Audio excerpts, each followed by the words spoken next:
days and baby hairs seem a little untamable to you. Here with her secrets, we have Michelle Finlayson from Schwarzkopf. I'm happy you made it. You know, baby hairs are having a moment, and so we're going to talk about taming them if they're annoying for you or playing with them if you want to have fun with them. Because you can go either way. That's right. We've got a couple of models here, Margaret and Maddie, mother and daughter. And so why don't we start now with Margaret? Perfect. So I think it makes perfect sense that we have a mother-daughter because it actually kind of runs in the family. Baby hairs are those wispy flyaways that drive you crazy a lot of the time. You never lay down flat.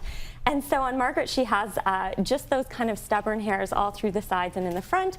And we can definitely do something about that, especially when we're doing the blow dry. And also in the original, as soon as you get out of the shower, you have some work to do. Okay, get on it. So number one, a lot of us wrap our hair in a towel to make it quick, just to dry the hair a little bit. And what that actually does is it roughs up all these little baby hairs.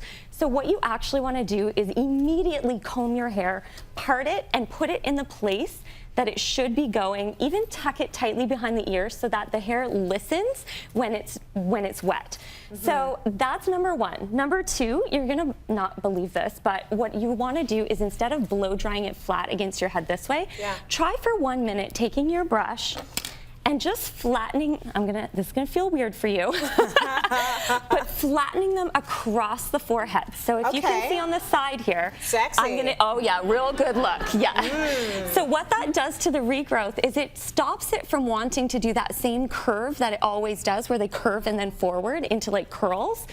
And then when you brush the hair back, it actually has a really nice movement off of the scalp. You're retraining it. Yes. That's interesting. Very quickly as well, if you do want to get into a flat iron, so once you've got the hair smooth enough, then I recommend a little tiny one. So the plate on here is quite skinny. It's not the length of the plate, it's the size of it this way. So that way, for these guys, this is where you're really gonna love this. Is going in and just lightly curving them down. She's like, oh God, it's hot. It's not on. It's not on. It's okay. Yeah, but lightly curving them down so that you can work with it a little bit. Okay. All right. Very interesting. Now, waxes and hairsprays are also super important. So what products to use. Once you've got the hair smooth, you can try using a stronger wax, but not too shiny, because if it's really shiny and you put it right on the hairline, this is going to make the hair feel greasy.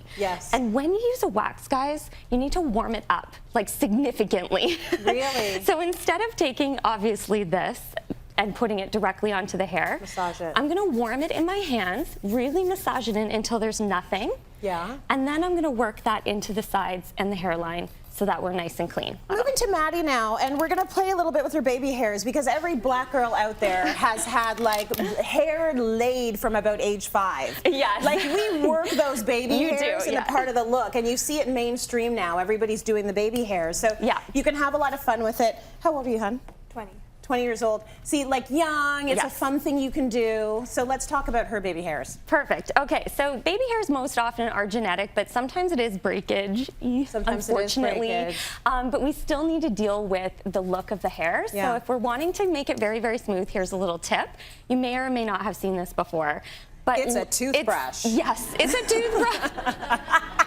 I saw one before. Have you seen one of these before? I've seen one before. Good. So this is the tip that I'm going to give you. Sorry. Yes. This toothbrush is just from a hotel, which I think is one of the best ones to get because it's super tough. Yeah, they're all the same length. They're like the oldest, most basic one that you have. And so what you're going to do is you're going to spray the toothbrush with hairspray, and you want to make it like decently wet, but not sopping wet. Then you can take it and actually just brush. If I get you to turn your hair to the side, even just right there where we smooth the hair into the hairline. And it's that thickness in the bristle that really allows you to kind of smooth that out. In terms of the hairspray, I use a nice strong hold. So not a flexible, I want it to be good, because if you go too weak, it kind of doesn't really hold. So I'd rather use less and have it work right away than layer up on something that's soft hold and doesn't really do the job. Totally, I hear you. So we're gonna get this all the way up. And lastly, if you want to work with it, because we don't need to hate on our baby hairs so much. Love your baby hairs. We can work with it a little bit. And the same tools, so the toothbrush or a small fine tooth comb can be used to work these little baby hairs into what you were saying about getting like the edging done. Swirl. Yeah, exactly. Right? And this is really in style because it's from Fashion Week that's now turned into red carpet looks. Yes. So you can take would you still use the hairspray, or would you use like a stronger gel? You can use a gel, a wax, or a hairspray, so either or. And if it's a wax, I would put it on the hair first and then maneuver the curl with your toothbrush. Very cute. Yeah, so that's just going to be kind of worked in so that she can play with that curl on her hairline, and it's a little bit more of like a detail piece, the statement that you're making. Totally, it's part of your style.